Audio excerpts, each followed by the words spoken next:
Hello friends, myself Dr. Nandakumar Raubawale from College of Engineering Ambazogai is going to deal with Applied Thermodynamics 2. This is our 16th lecture. In previous lecture we have discussed about psychometric processes, then sensible heating, sensible cooling, bypass factor of heating and cooling coil, efficiency of heating and cooling coil, and one numerical. So today we are going to discuss about the process of humidification and dehumidification, and methods of obtaining humidification and dehumidification, then sensible heat factor, cooling and dehumidification, cooling with adiabatic humidification, cooling and humidification by water injection. So now, what is this process of humidification? So the process of humidification is nothing but addition of moisture to the air without change in its dry bulb temperature. So when we are adding water, that is in terms of moisture, to the air without any change in its dry bulb temperature is known as a humidification. Similarly, in the same way, if we are going to remove the moisture from air without changing dry bulb temperature of air, and that is known as a dehumidification. Humidification is addition of moisture and dehumidification is removal of moisture without change in the dry bulb temperature. So the heat added during humidification process and heat removed during dehumidification process is shown on the psychometric chart here. So now you can see here, during humidification, let us consider point 1 on this psychometric chart, where it has got a specific dry bulb temperature and relative humidity phi1. So dry bulb temperature TD1, say we call this as a TD1 is the dry bulb temperature, and relative humidity is phi1 and specific humidity is omega 1. So this point 1 is identified on psychometric chart. So when we add moisture to this air, so the relative humidity increases from phi1 to phi2, whereas specific humidity also increases from omega 1 to omega 2, whereas dry bulb temperature at 0.192 that remains TD1 only. So there is no change in the dry bulb temperature. Simultaneously there is a change in enthalpy, you can see here. So enthalpy of air changes from H1 to H2. So here this change in enthalpy is because of addition of water or moisture into the air. So now we have seen how this humidification process works out. So in this humidification, what happens when water is sprayed or water moisture is added to this air, then we call it as a humidification. So this in this humidification process, the enthalpy changes from H1 to H2. So change in enthalpy is given by H2 minus H1. So this is change in enthalpy, and this enthalpy is nothing but the latent heat, which is called as LH, latent heat of vaporization. So when this moist air is added, that is nothing but water is sprayed in this stream of air, and that water gets evaporated, thereby absorbing latent heat of vaporization, or latent heat is absorbed by this water and it gets evaporated, and that is added into the air.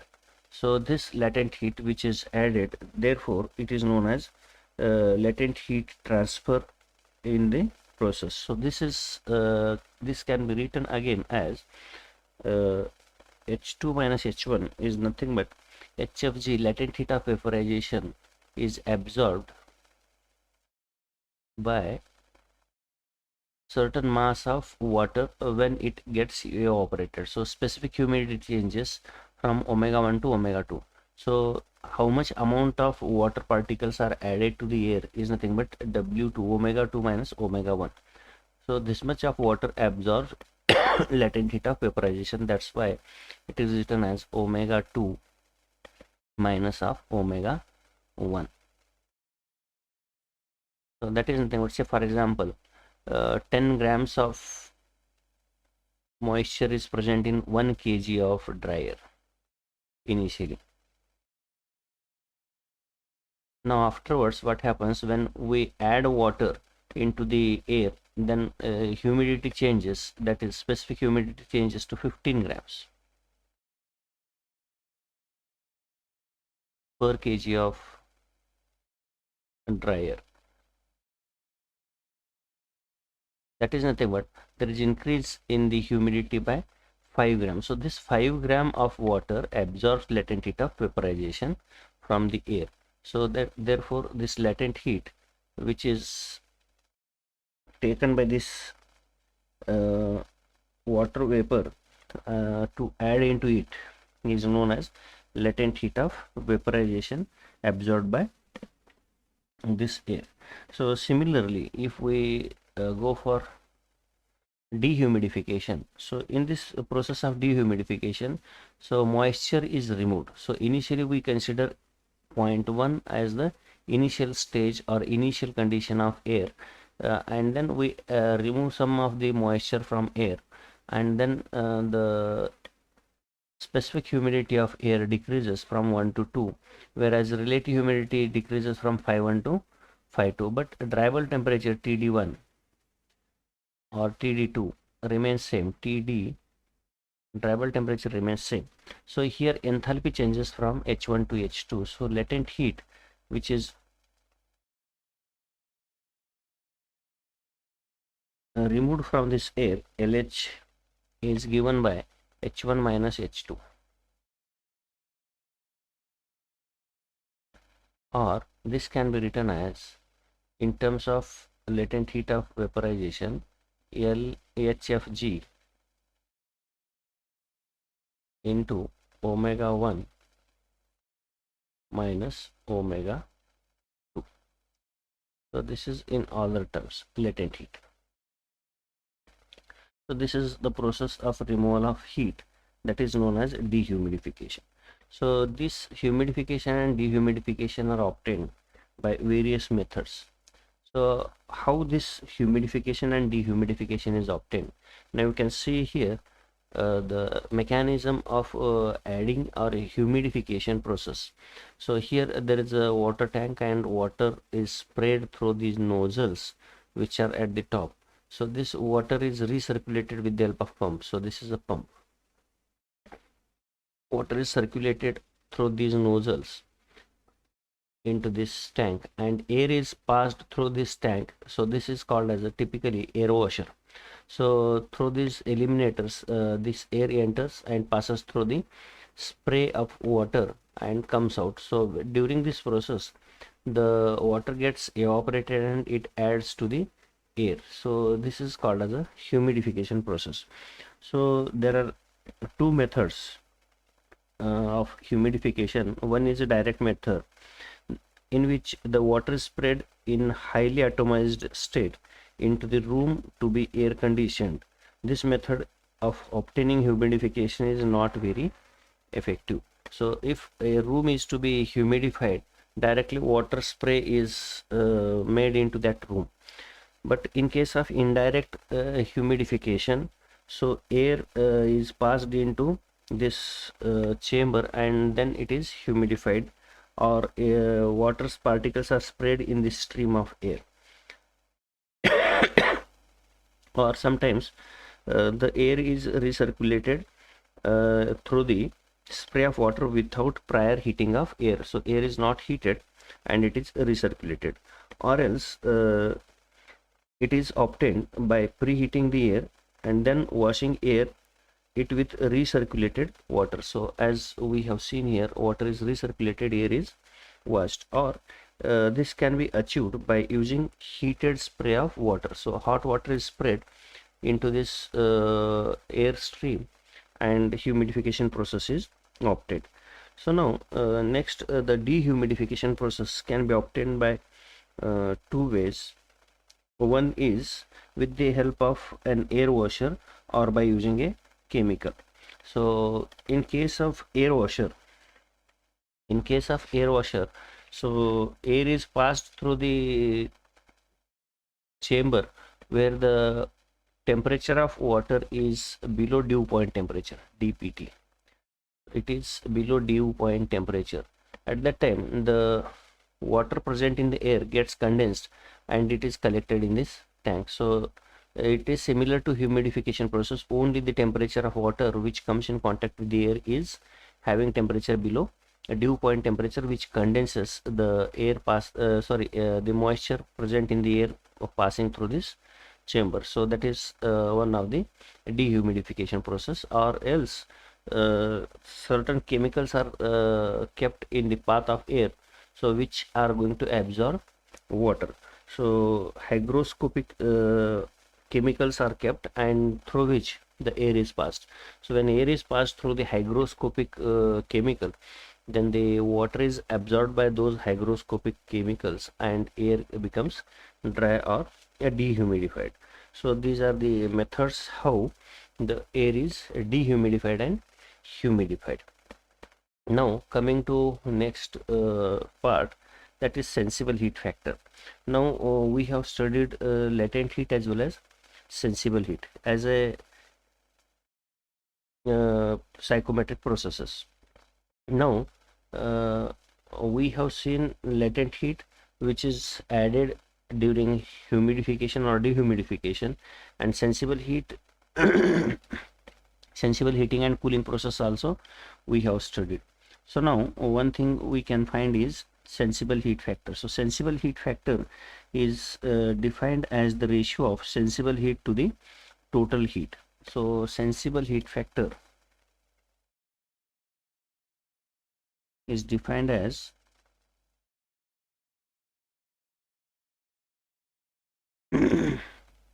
the ratio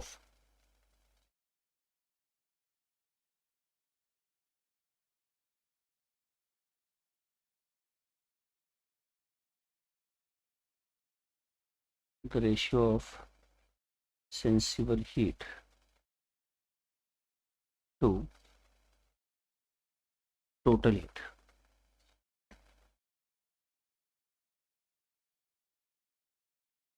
Total heat. So this total heat is nothing but it is addition of sensible heat plus latent heat. This is nothing but a total heat. So sensible heat factor can be given as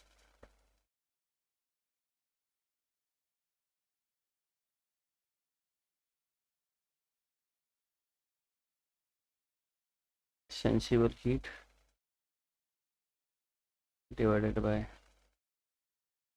total heat, that is nothing but sensible heat plus latent heat. So now SH is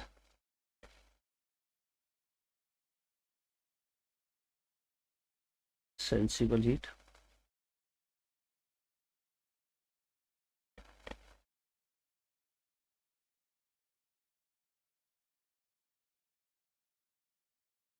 whereas LH is latent heat.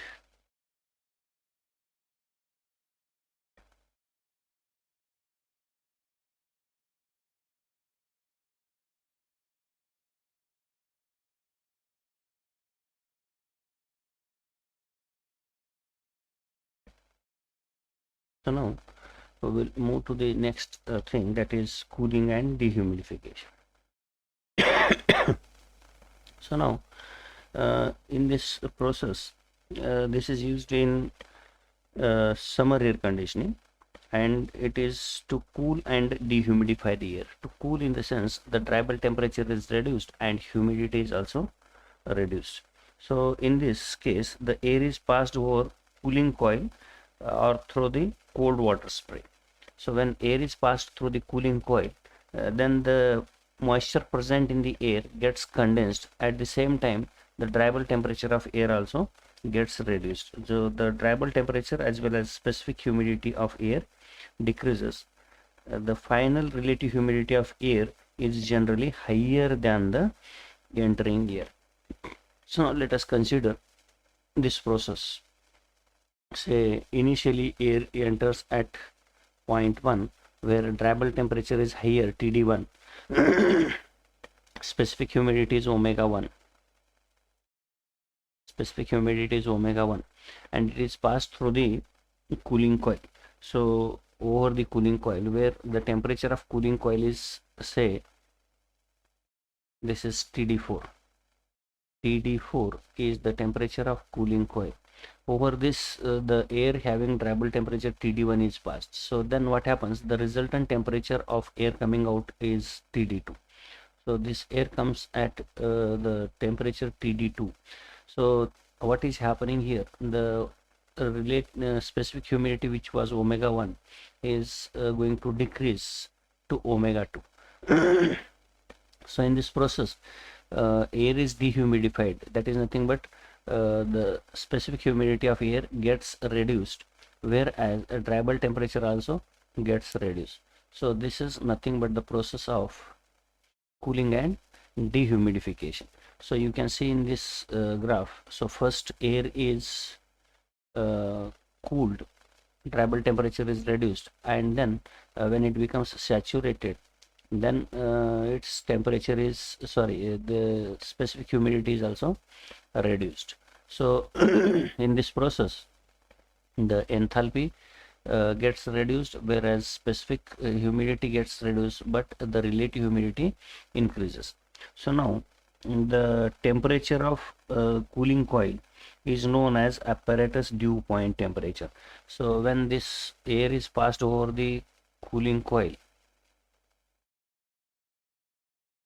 the temperature of this cooling coil is at dew point temperature, and then we call this cooling coil temperature as apparatus dew point temperature, ADP. In short, it is known as ADP, apparatus dew point temperature. Now let us say TD1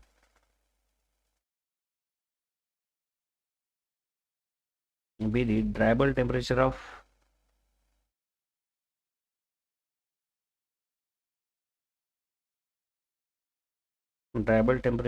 air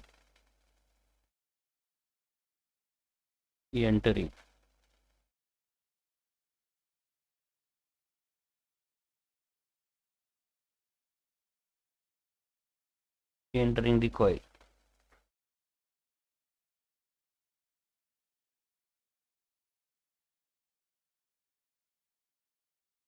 Then dew point temperature, TDP, is the dew point temperature of air. Let TDP 1.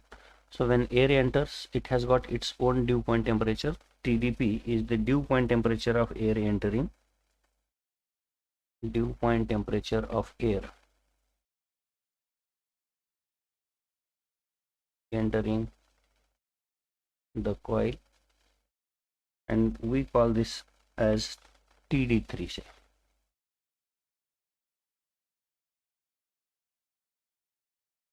And TD4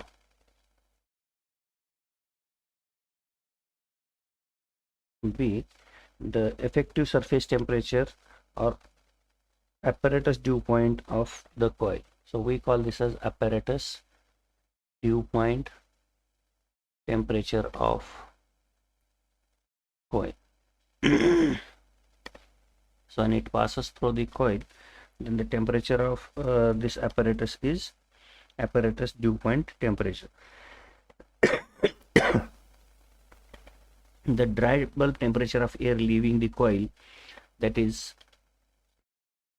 TD4, should be equal to surface temperature of coil, that is ADP, but it is never possible due to inefficiency of cooling coil. Therefore, the resulting condition of air coming out of the coil is less than the higher than the dew point temperature or apparatus dew point temperature. So this is shown by the line 1 4 on this psychometric chart. See here, this line 1 to 4 is shown by on this psychometric chart for cooling and humidification.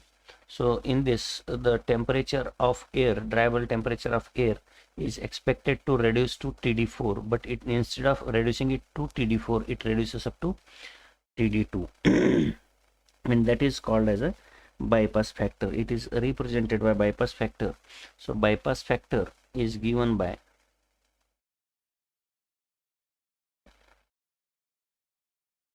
is equal to TD2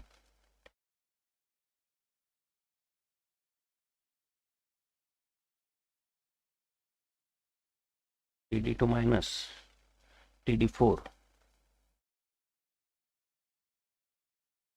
TD4 is apparatus dew point temperature. So TD2 minus TD4. So this is the deficiency which we are going to face here. That is, it was expected that the temperature from 1 it reduces to 4, but instead of 1 it has reduced to 2. So this which was our ideal range to reduce temperature from 1 to 4 is not achieved because of bypass factor. So therefore this is the bypass factor which is defined here. That is nothing but TD1 minus of TD4, which is the ideal range. So now this can be written again as TD2. TD4 is nothing but apparatus dew point ADP divided by TD1 minus of ADP apparatus dew point temperature, or this can be written as bypass factor can be written as omega 2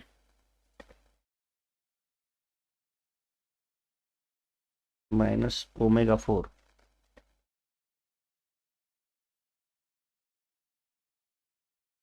whole divided by omega 1 minus omega 4.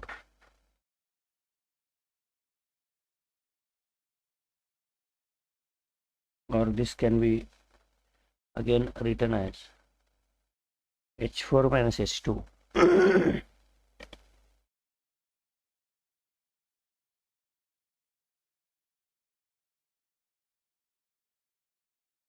divided by H1 minus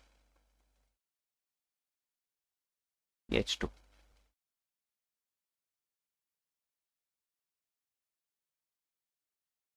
So this is nothing but bypass factor for the cooling and dehumidification process. So now the amount of heat which is taken in this cooling and dehumidification process, Q amount of heat, if we consider, so this process 1 to 2, instead of assuming that it has moved by this path 1 to 2, so first we assume that it is dehumidified and then it is cooled. So during dehumidification process, so total heat which is reduced from H1 to H2, H1 minus H2 is split into two processes. So first we assume that the enthalpy reduces from H1 to HA. So enthalpy reduces from H1 to HA, and then enthalpy reduces from plus of HA to H2.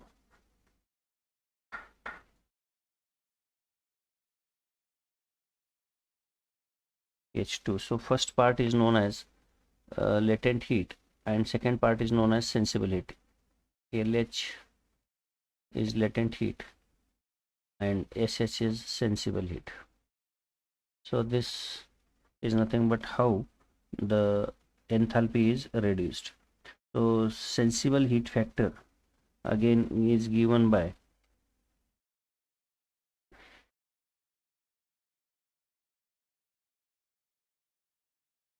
sensible heat divided by total heat. Sensible heat divided by total heat. So that is nothing but sensible heat is nothing but HA minus H2. So this is sensible heat, HA minus H2, whereas total heat is given by HA minus H2. So HA minus, sorry, H1 minus H2. So this is nothing but sensible heat factor for this cooling and dehumidification.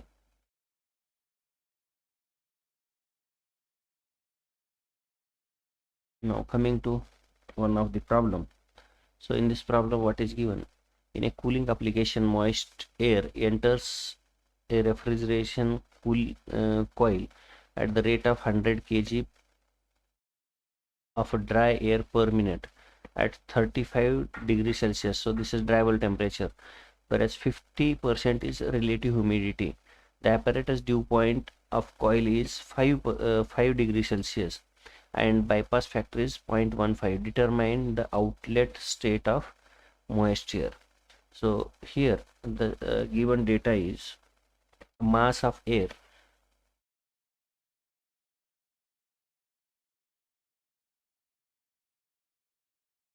is given as 100 kg per minute.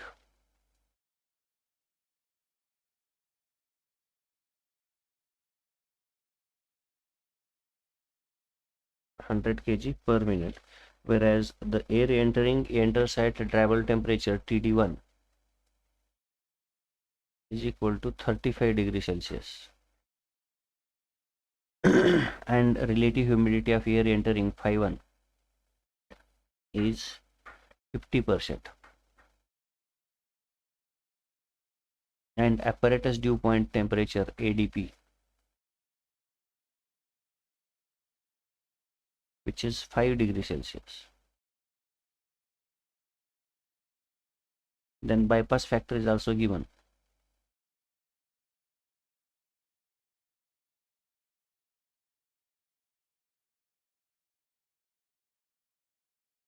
which is 0.15.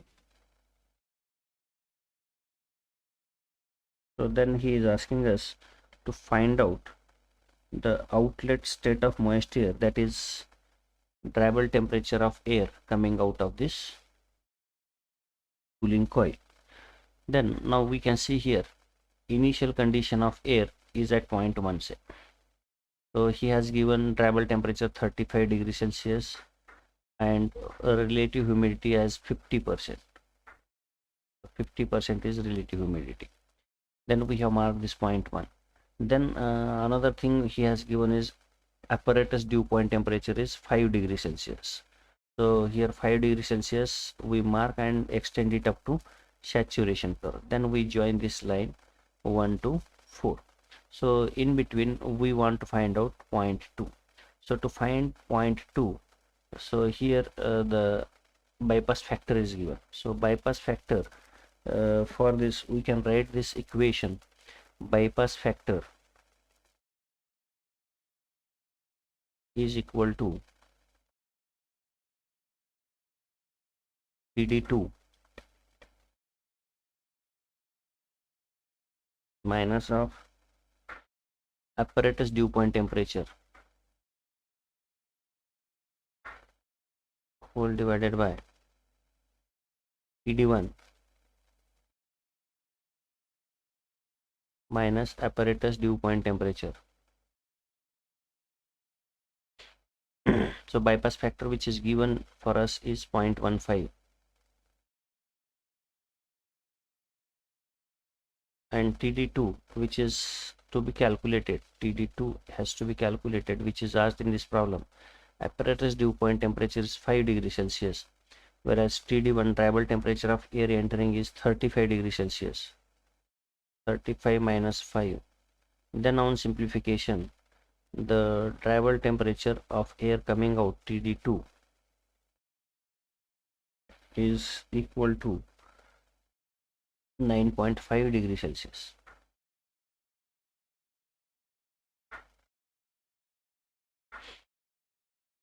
So this is the answer of this given problem. So only he is asking us to find out dryable temperature of air leaving this. From this, once we find this line, then we can find out point 2, where we can find out specific humidity, relative humidity, enthalpy, everything.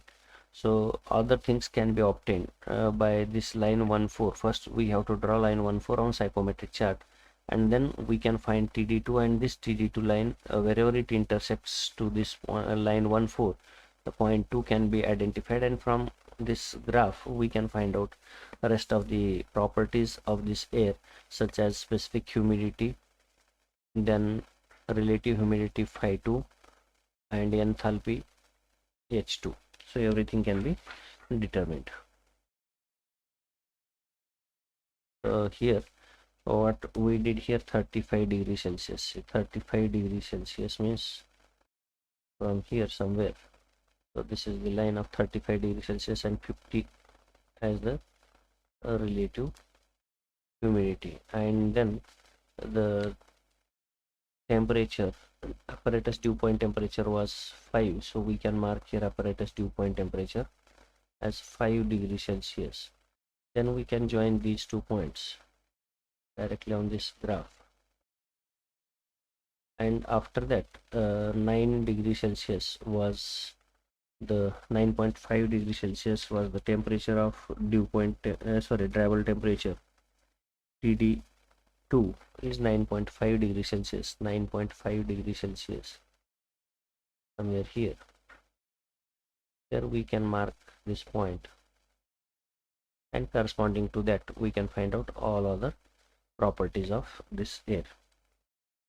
This has to be done using graph. Now, cooling with adiabatic humidification. So what is cooling with adiabatic humidification? So here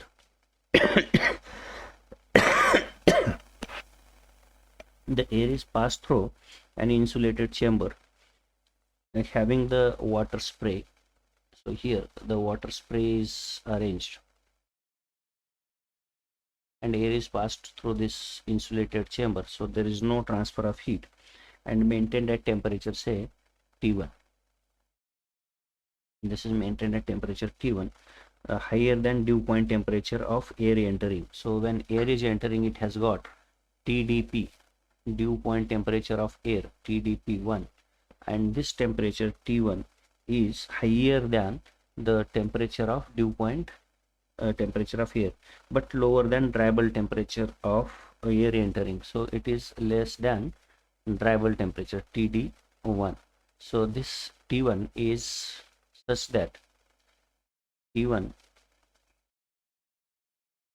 temperature T1 is less than dryable temperature of air entering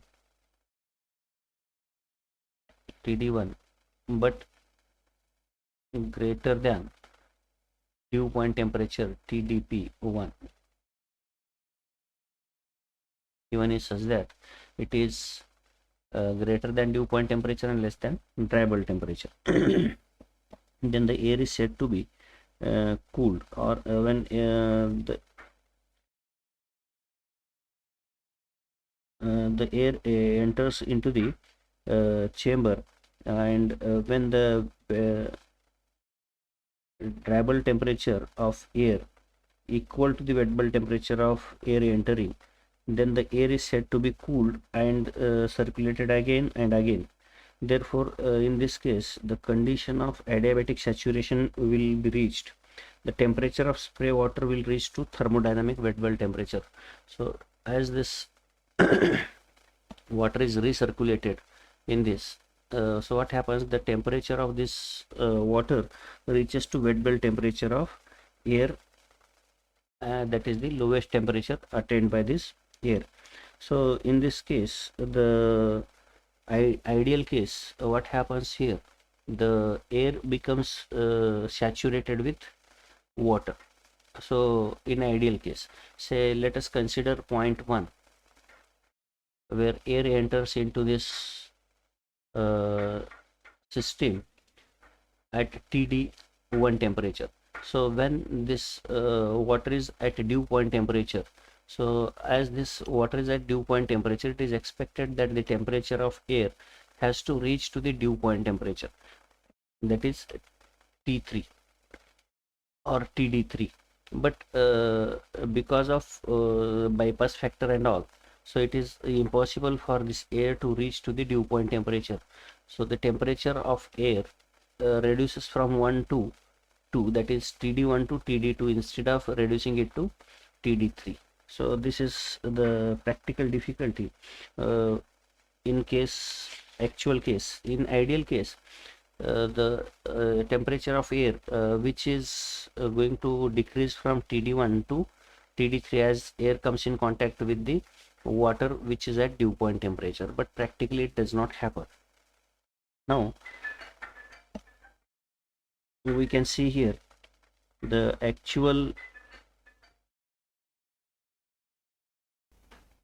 so therefore the effectiveness or humidifying efficiency of spray chamber is given by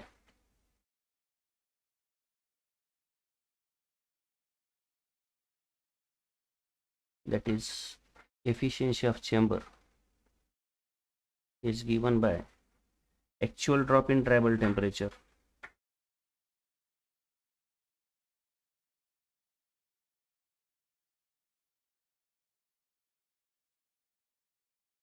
actual drop in dry bulb temperature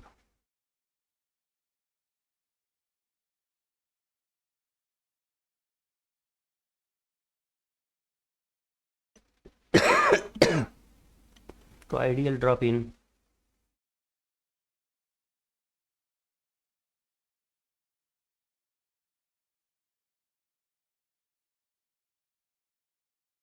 dry bulb temperature. So actual drop means temperature reduces from TD1 to TD2. This is actual, but ideally speaking, the temperature of air has to reduce from 1 to 3, TD1 to TD3.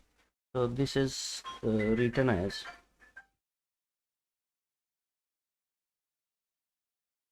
TD1 minus TD2 whole divided by TD1 minus TD3.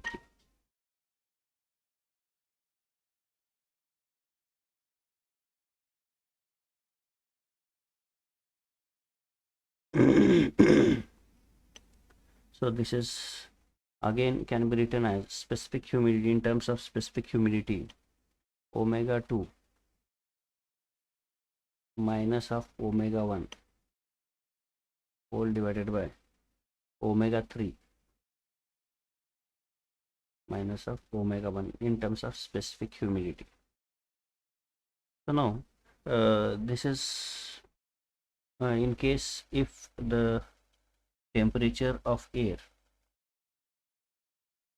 has reached to the dew point temperature, or this water temperature is equal to the dew point temperature. So now if this water temperature is below dew point temperature, then it follows the path 1 to 3 dash. So if it is the temperature of water is below dew point temperature of air, then the efficiency is given as TD1 minus TD2 dash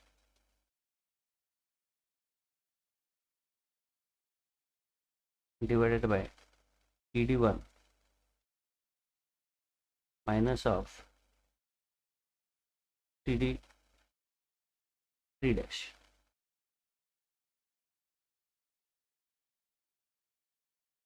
So if it is seen that the temperature of water maintained is lower than wet bulb temperature. Temperature of water TW, temperature of water is less than dew point temperature of air, and if it is greater than dew point temperature, then the efficiency is given by, so it follows this path 1 to 3 double dash. At that time TD1 minus of TD2 double dash divided by TD1 minus TD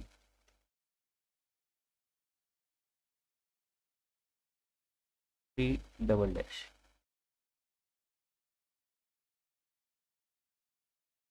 where temperature of water is greater than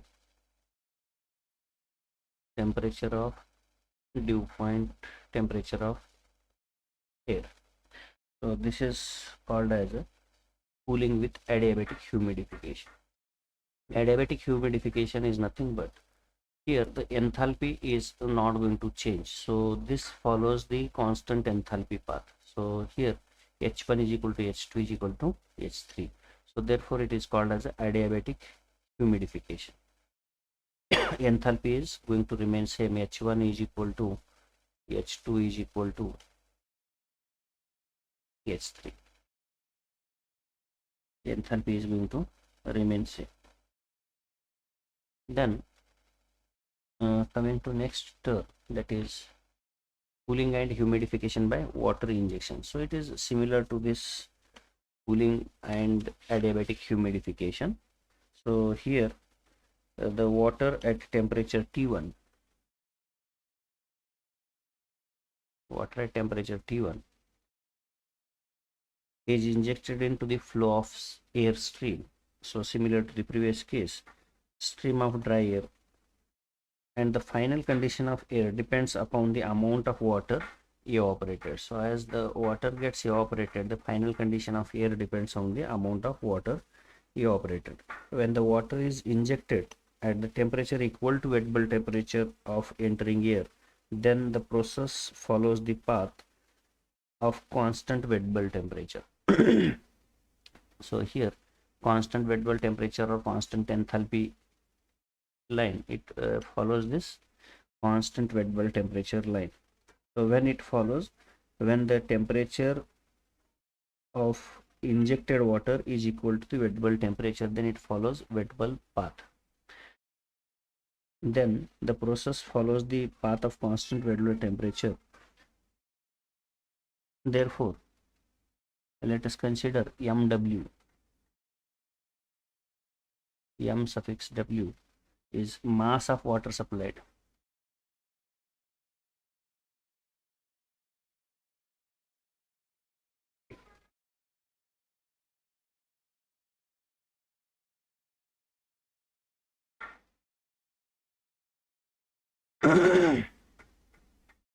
Then MA be the mass of dry air,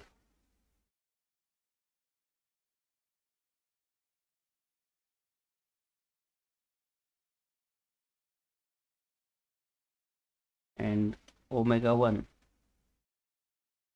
be the specific humidity of entering air.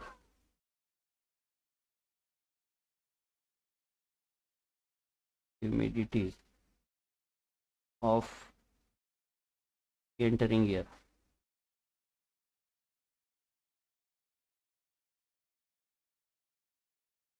And omega 2 be the specific humidity of leaving air.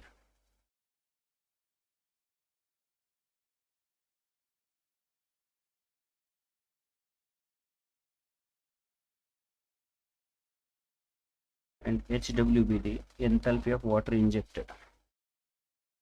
H suffix W, the enthalpy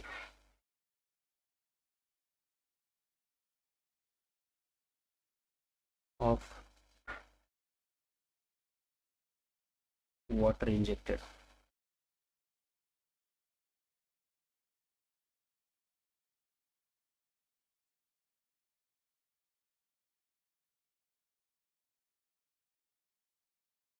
Now for mass balance we can say specific humidity of air coming out omega 2 is equal to specific humidity of air entering omega 1 plus of mass of water that is supplied mw divided by mass of air that is ma. And for this is for mass balance.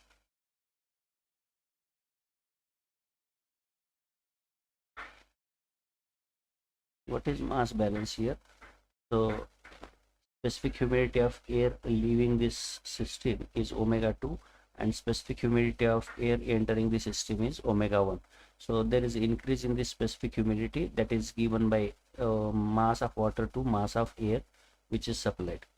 And then for enthalpy balance or heat balance, so enthalpy of air leaving H2 is equal to enthalpy of air entering H1 plus of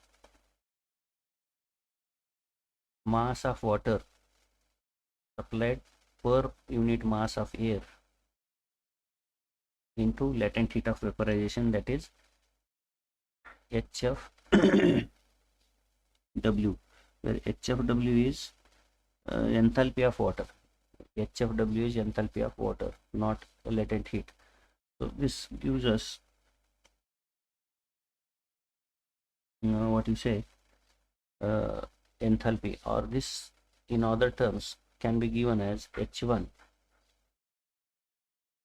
plus of mass of water to mass of air is nothing but omega 2 minus omega 1 from this first equation. So which can be written as omega 2 minus omega 1 into HFW. So this is the second equation for enthalpy or heat balance. So this is how we have seen the cooling and humidification by water injection.